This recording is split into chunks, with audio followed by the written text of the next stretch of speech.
December 8, 1941, 32,000 feet above the Philippine Sea. Lieutenant Commander James Thatch squinted through the plexiglass canopy of his Grumman F-4F Wildcat, watching the morning sun glint off the wings of his squadron as they flew in tight formation. The air was thin and cold at this altitude, and he could feel the slight vibration of the Pratt & Whitney radial engine through the control stick. Below him, the Pacific stretched endlessly in every direction, a vast expanse of blue that seemed to mock the tiny aluminum machines traversing its airspace.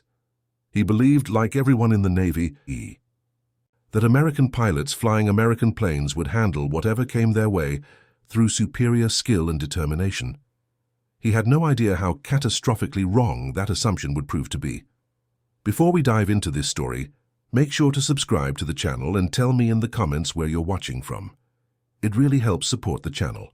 What unfolded over the next 18 months would transform a fighter pilot's desperate sketch on a cocktail napkin into a tactical innovation that would save hundreds of American lives and fundamentally change how aerial combat was fought in the Pacific theater. James Thatch had graduated from the Naval Academy in 1927, a lean Iowan with sharp eyes and sharper instincts. By late 1941, he commanded Fighting Squadron 3, stationed at North Island Naval Air Station in San Diego. His pilots were good, aggressive young men who had trained hard in the chunky Wildcats that equipped most Navy and Marine fighter squadrons. The F-4F was a sturdy aircraft, built like a flying tank with armor plating and self-sealing fuel tanks. It could take punishment that would tear apart other planes. But it was also slow, painfully slow compared to what was coming. The first reports started filtering back in early 1942 from the smoking ruins of Pearl Harbor, from Wake Island, from the Philippines. American pilots who survived encounters with Japanese fighters returned with stories that seemed impossible. They described an aircraft that could outclimb, outturn, and outmaneuver the Wildcat in every category that mattered in a dogfight. The Mitsubishi A-6M, which American intelligence had designated the Zero. Lieutenant Edward O'Hare, one of Thatch's squadron mates, brought back a combat report in February of 1942 that made Thatch's blood run cold. O'Hare had engaged multiple Japanese aircraft attacking the carrier Lexington and managed to take down 5 of them through sheer aggression and marksmanship. But his report detailed the Zero's capabilities in stark terms. It could turn inside the Wildcat's turning radius. It could climb faster. It weighed nearly 2,000 pounds less than the American fighter, giving it an acceleration advantage that was simply overwhelming. Thatch spread the intelligence reports across his desk in his small office at North Island. The numbers told a grim story. The Zero could turn in roughly 16 seconds at optimal speed. The Wildcat needed 19 to 20 seconds for the same maneuver. In a turning fight, those 3 to 4 seconds meant life or death. The Japanese pilot would have his guns on target, while the American pilot was still hauling his aircraft around, desperately trying to get his nose pointed at the enemy. The weight difference was particularly telling. The Zero weighed approximately 5,000 pounds empty, while the Wildcat tipped the scales at nearly 7,300 pounds without fuel or ammunition. That 2,300-pound difference translated directly into performance. The Zero could accelerate faster, climb more steeply, and maintain energy in turns that would bleed the Wildcat's speed down to dangerously low levels. American engineers had made deliberate choices in designing the Wildcat. The extra weight came from armor plate behind the pilot's seat, from self-sealing fuel tanks that would not burst into flames when hit by enemy rounds, from robust construction that could absorb battle damage and bring pilots home. These were valuable features, absolutely critical for pilot survival. But they came at a cost in performance that was now proving potentially fatal. The standard American fighter tactics of the era relied on individual pilots engaging enemy aircraft in one-on-one combat, using superior skill and aggression to gain advantage. But skill could not overcome physics. Aggression could not add power to an engine or subtract weight from an airframe. American pilots were being shot down in alarming numbers, and the tactical doctrine that had seemed perfectly adequate during peacetime training was proving lethally inadequate against an opponent who held every advantage in a maneuvering fight. Thatch started sketching on every available surface. napkins at the officers' club, the backs of navigation charts. His wife found him at the kitchen table late one night, moving matchbooks around in patterns. Muttering to himself about angles and timing, she asked him what he was working on, and he looked up with red-rimmed eyes and said he was trying to figure out how to keep his pilots alive. The insight came from watching his young daughter play with her toys. She had two small cars that she was moving around the floor, and Thatch noticed how she would weave them in and out in a scissoring pattern. The motion triggered something in his tactical thinking. What if instead of trying to outturn the Zero, which was impossible, American fighters worked in pairs and used mutual support to create situations where the Zero's advantages became liabilities? He called it the Thatch Weave, though in his typical modest fashion he initially resisted naming it after himself. The concept was elegantly simple, but required precise timing and absolute trust between wingmen. Two aircraft would fly parallel to each other, separated by about 200 feet. When one pilot spotted an enemy aircraft on his tail, he would turn toward his wingman. The wingman would simultaneously turn toward him. As they crossed paths, the wingman would now be heading directly toward the enemy aircraft that had been pursuing his partner. The Japanese pilot, committed to his pursuit, would suddenly find himself facing head-on fire from the second Wildcat. He had three choices, none of them good. He could break off his attack and disengage. He could try to take down the original target while absorbing fire from the wingman. Or he could switch targets to the wingman, at which point the original target would reverse his turn and come around behind the Zero. Thatch gathered his squadron in the ready room and explained the maneuver using a blackboard and model aircraft. The younger pilots looked skeptical. Lieutenant Edward Selstrom, a brash Texan who had scored 2 victories using conventional tactics, raised his hand and said bluntly that it sounded too complicated. In the chaos of combat, he argued, pilots needed to rely on instinct and aggression, not choreographed dance moves. Thatch listened patiently, and then said something that would become legendary in the squadron.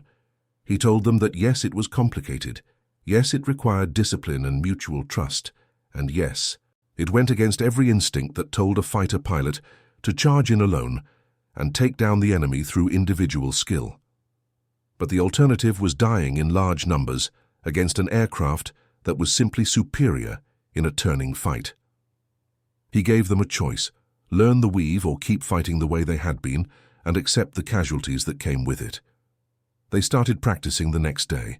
Hour after hour, Thatch led sections of 2 Wildcats through the maneuver, coaching them on timing, on maintaining proper spacing, on the subtle art of keeping track of your wingman while also scanning for enemy aircraft. It was exhausting, mentally demanding work. Pilots who tried to rush the turn or misjudge the crossing point would break the pattern and leave both aircraft vulnerable. The training flights revealed just how difficult the weave was to execute properly. On the first day, Lieutenant Selstrom nearly collided with his wingman during a crossing turn, the 2 Wildcats passing within 20 feet of each other with their wingtips almost touching. The near miss left both pilots shaken, and Thatch had to spend an hour on the ground with models and diagrams explaining the proper sight picture and timing cues. The physical demands were considerable as well. Each crossing turn required hauling the Wildcat into a hard bank, pulling enough gravitational force to make pilots grunt against the pressure, squeezing their chest and legs. The repetitive high-G maneuvers left pilots exhausted after an hour of practice, their flight suits soaked with sweat despite the cold air at altitude. Some of the younger ensigns complained of neck pain from constantly swiveling their heads to maintain visual contact with their wingman, while also searching for simulated threats. Thatch was relentless in his standards. He would fly chaseplane during training sessions, calling out every mistake, every hesitation, every moment when spacing opened up too wide or closing speed became dangerous. He made them practice at different altitudes to understand how air density affected turning radius. He made them practice at different speeds to develop an instinctive feel for how their energy state influenced the timing of the maneuver. He made them practice under simulated stress, calling out bogey positions and demanding immediate execution of the weave while they were focused on other tasks. Lieutenant Commander John Smith, who led one of the other divisions, flew as Thatch's wingman during the initial training flights. Smith later wrote in his diary that the first few attempts felt completely unnatural. Every instinct screamed at him to break away and engage individually when they simulated an enemy on his tail. But as they repeated the drill dozens of times, something clicked. He described it as like learning a new language. Once you stopped translating in your head and started thinking in the new language, it became fluid and natural. The real test came on June 4th, 1942, during the Battle of Midway. Thatch's Fighting Squadron 3 was assigned to provide air cover for the American carriers, flying from the deck of the USS Yorktown. The morning started with heavy fog and poor visibility, but by mid-morning the weather had cleared to reveal a scene of almost surreal intensity. The launch from Yorktown's pitching deck was tense. Thatch felt the familiar lurch as his Wildcat was flung into the air by the catapult, the sudden acceleration pressing him back into his seat. He climbed away from the carrier, circling to allow his division to form up on him. Through his headset, he could hear the staccato chatter of radio calls as other squadrons reported launching, as radar operators called out bearing and range to incoming Japanese formations, as the air operations officer coordinated the defensive screen. Japanese aircraft were coming in waves, their distinctive radial engines creating a sound that American pilots would never forget. The noise carried even over the roar of his own engine, a deeper, almost guttural rumble that seemed to vibrate through the air itself. Thatch led his division into the air, 6 Wildcats against a sky full of enemy aircraft. Within minutes, the carefully planned formations dissolved into swirling chaos as individual combats erupted across thousands of feet of vertical space. Anti-aircraft fire from the ships below created black smudges of smoke that hung in the air like deadly cotton balls. Thatch saw a Japanese aircraft fly through one of the bursts and emerge on the other side, trailing fire from its wing. The wounded plane nosed over into a steep dive, spinning slowly as it fell toward the water far below. Around him, the sky was a maze of contrails and smoke trails, of aircraft climbing and diving and turning in desperate pursuit or evasion. Thatch and his wingman, Ensign Robert Dibb, found themselves pursued by 3 Zeros almost immediately. Thatch could see the bright red circles on the wings of the lead Japanese aircraft as it closed to firing range. The Zero pilot was good, staying just outside of Thatch's turning radius, patient and confident. Thatch called to Dibb over the radio, telling him to execute the weave. They began the crossing turns. Thatch hauled his Wildcat hard to the left, pointing his nose directly at where Dibb should be. He caught a glimpse of Dibb's aircraft crossing from right to left, and then he saw the Zero that had been on his tail suddenly illuminated in Dibb's gun sight. Dibb opened fire with his 650 caliber machine guns, and the tracers walked across the Zero's wing route. The Japanese aircraft shuddered, rolled inverted, and fell away trailing smoke. But there were 2 more Zeros, and they were learning fast. The second Zero broke off rather than commit to the pursuit when he saw the weave developing. He climbed instead, trying to gain altitude advantage. The third Zero stayed committed a moment too long. As Thatch and Dibb crossed again, Thatch found himself in perfect position. The range was less than 100 feet. He pressed the trigger and felt the Wildcat shudder as all 6 guns fired in unison. The Zero's canopy exploded in a shower of plexiglass fragments, and the aircraft fell away out of control. The engagement lasted perhaps 90 seconds. When it was over, 2 Zeros were falling toward the sea and the third was fleeing back toward the Japanese carrier force. Thatch and Dibb reformed and climbed back to patrol altitude, their hearts hammering, their hands shaking slightly from adrenaline. Over the radio, Thatch could hear other members of his squadron calling out their own successful weaves. By the end of the day, Fighting Squadron 3 had taken down 7 Japanese aircraft without losing a single pilot. 7 victories against the formidable Zero, using aircraft that were supposedly outmatched in every category that mattered. The battle was still raging across the entire area, with dive bombers and torpedo planes attacking the Japanese carriers, but in the fierce fighter-versus-fighter combats that swirled around the capital ships, Thatch's innovation had proved itself under the ultimate test. Word spread quickly through the Navy fighter community. Pilots who had been skeptical now demanded training in the weave.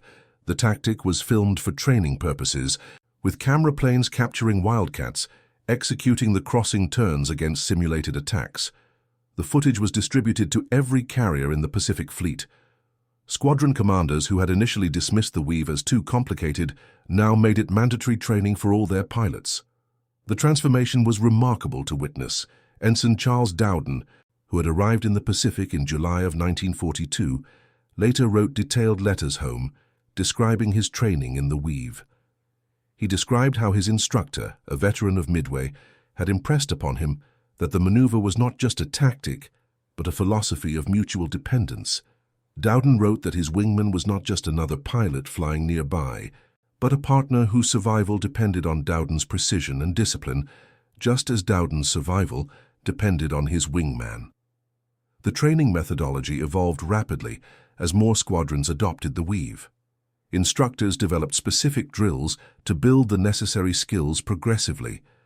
New pilots started with simple formation flying, learning to hold precise spacing and maintain visual contact.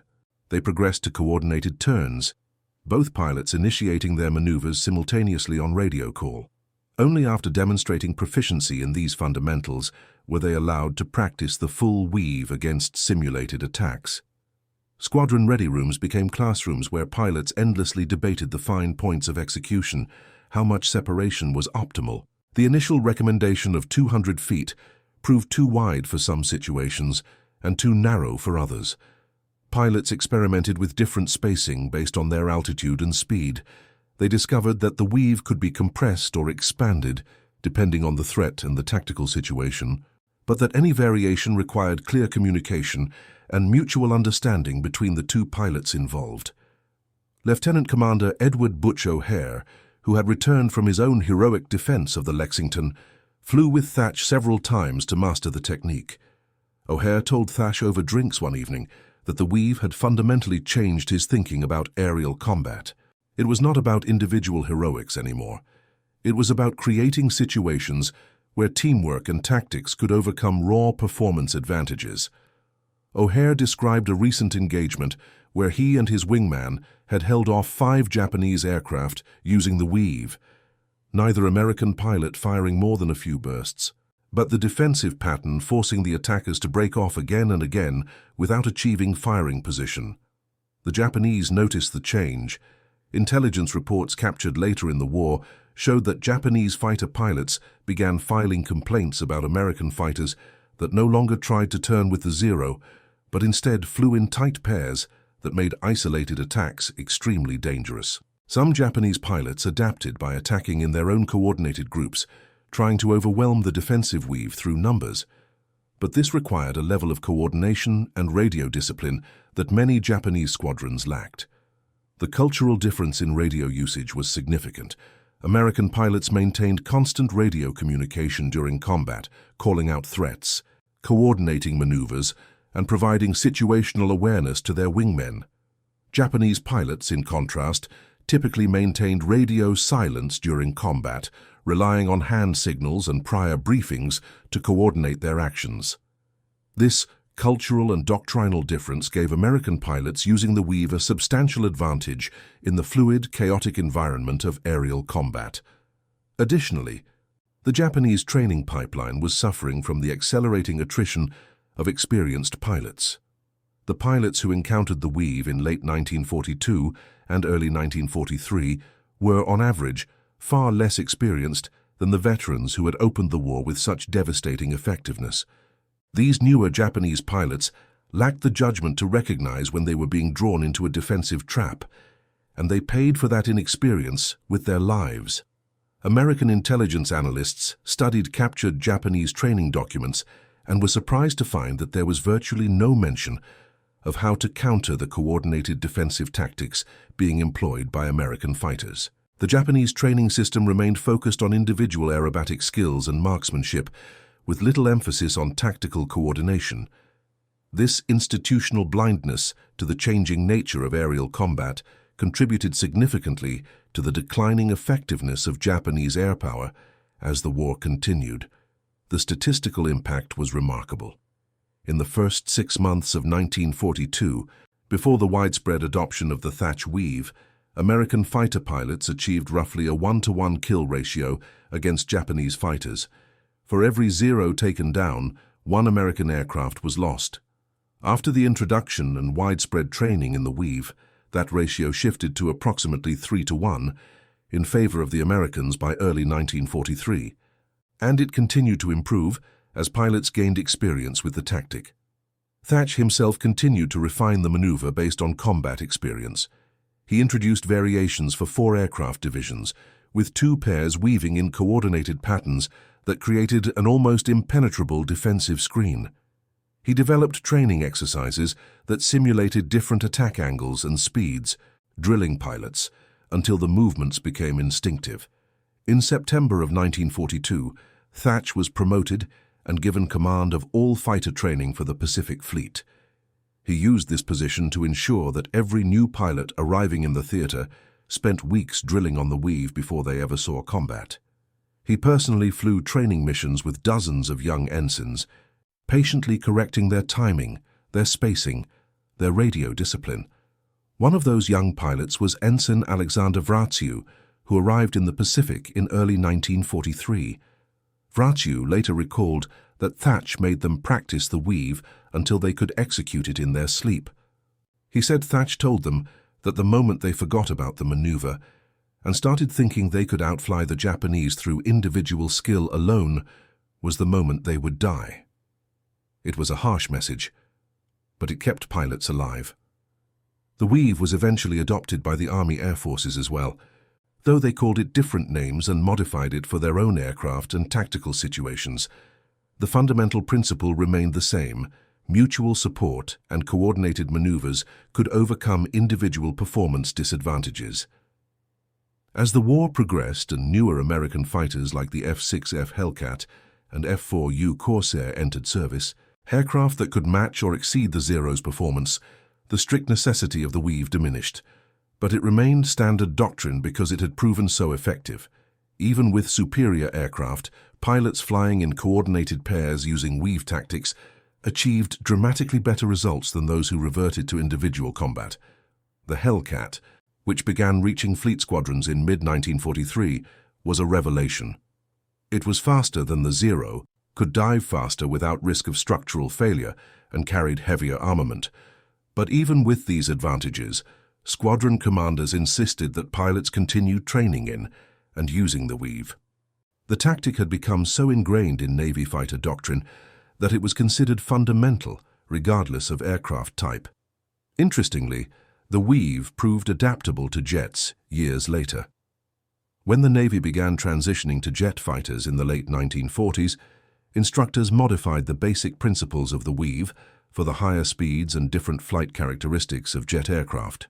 The fundamental concept of mutual support through coordinated defensive maneuvers remained valid even as aircraft performance increased by orders of magnitude. Thach himself flew some of the early jet fighters and consulted on how to adapt fighter tactics for the jet age. He emphasized that while speeds and altitudes had changed dramatically, the basic principle that 2 aircraft working together were more effective than 2 aircraft fighting independently remained as true at 600 miles per hour as it had been at 300 miles per hour. Thach survived the war and continued serving in the Navy, eventually rising to the rank of admiral. He commanded carriers in the Korean War and later served in senior planning positions at the Pentagon. But he always identified himself first and foremost as a fighter pilot, and he remained deeply proud of the tactic that had saved so many lives. In 1967, Thach gave a lecture at the Naval War College about tactical innovation. He was an older man by then, with grey hair and reading glasses, but his eyes still lit up when he talked about flying. He told the assembled officers that the Thach weave had worked not because it was complicated or clever, but because it was based on a simple principle. No pilot, no matter how skilled, could overcome the laws of physics alone. But 2 pilots working together could create situations where physics worked in their favor. He showed them old combat footage from Midway and from later battles. He pointed out the precise moments when the weave forced Japanese pilots to make impossible choices. He emphasized that the tactic had required American pilots to suppress their individual egos and trust their wingmen completely. That trust, he said, was harder to teach than any flying skill. One of the officers in the audience asked Thatch if he had ever felt fear during those early combats when he was testing the weave for the first time against live enemy aircraft. Thatch was quiet for a moment, and then he said that yes, he had been terrified, but he had been more afraid of doing nothing while his pilots died in unequal combats. Fear of failure, he said, could be a powerful motivator if you channeled it into productive action. The influence of the Thatch weave extended far beyond World War II. Modern fighter tactics still emphasize mutual support and coordinated maneuvers. The specific pattern of crossing turns has been replaced by more sophisticated tactics suited to jet aircraft and missile combat, but the underlying principle that Thatch identified in 1942 remains fundamental. Effective fighter tactics are built on teamwork, not individual heroics. Robert Dibb, Thatch's wingman during that first combat test at Midway, remained in the Navy after the war and eventually commanded his own squadron. In a letter to Thatch written in 1953, Dibb reflected on that day over the Pacific when they had executed the weave against live enemy aircraft for the first time. He wrote that he had been certain they were both going to die. The Zeros had seemed impossibly fast and agile, and the idea that a defensive maneuver could save them had seemed like wishful thinking. But when they crossed and he saw that first Zero in his gun sight, suddenly vulnerable despite all its performance advantages, he understood in a flash of insight that Thatch had fundamentally changed the nature of air combat. The final victory count for Fighting Squadron 3 during the Battle of Midway was officially recorded as 7 enemy aircraft taken down with 0 losses. But the true impact of what happened that day was measured in the hundreds of pilots who survived combats in the following months and years because they had learned to fly the weave. Every pilot who came home because his wingman was there in the right place at the right time owed a debt to a commander who had been willing to question conventional doctrine and sketch new ideas on napkins. In the decades after the war, military historians analyzed the Thatch weave as a case study in tactical innovation. They noted that it had emerged not from high-level planning committees or advanced research programs, but from a working fighter pilot who had observed a problem and developed a practical solution. Thatch had not had access to computer simulations or advanced aerodynamic analysis. He had used matchbooks on a kitchen table and the intuition that came from thousands of hours in the cockpit. The weave also represented a cultural shift in American military thinking. The pre-war emphasis on individual skill and aggressive pursuit gave way to a more systematic approach that valued coordinated teamwork and tactical discipline. This shift was not universally popular. Some of the old guard pilots who had grown up with the romantic notion of the lone ace warrior resisted the new doctrine, but the combat results were undeniable. By mid-1943, Japanese air power in the Pacific was in steady decline. This was due to many factors: the destruction of experienced pilots who could not be easily replaced, the increasing quality of American aircraft, the overwhelming numerical superiority of American production. But the tactical innovations like the Thatch weave played a crucial role in the early months, when American aircraft were outmatched and every advantage mattered desperately. James Thatch passed away in 1981 at the age of 75. His obituary in the Navy Times noted his many accomplishments and his distinguished career, but it led with his development of the tactical innovation that bore his name. Fighter pilots who had never met him attended his funeral, men who had learned the weave and survived combats because of it. They stood in their dress uniforms and saluted as the honor guard folded the flag, paying tribute to a man who had saved lives through thinking rather than fighting, through innovation rather than aggression. The last surviving member of the original Fighting Squadron 3 that flew at Midway gave an interview in 2004, more than 60 years after the battle. He was asked what he remembered most clearly from that day. He talked about the fear, the noise, the confusion, the way his hands had trembled when he climbed out of the cockpit. But what he remembered most clearly, he said, was the moment when he executed the weave for the first time in combat, and it worked exactly as Thatch had promised it would. In that moment, he had understood that someone had actually thought carefully about how to keep him alive, and that understanding had given him confidence that sustained him through 2 more years of combat. The sketch on the cocktail napkin that had seemed too crazy to work, The maneuver that violated every instinct about individual fighter combat had become the standard that defined effective aerial tactics.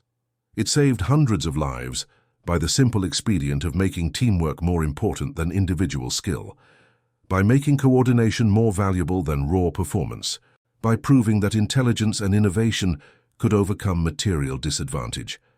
And that concludes our story. If you made it this far, please share your thoughts in the comments. What part of this historical account surprised you most? Don't forget to subscribe for more untold stories from World War II, and check out the video on screen for another incredible tale from history. Until next time.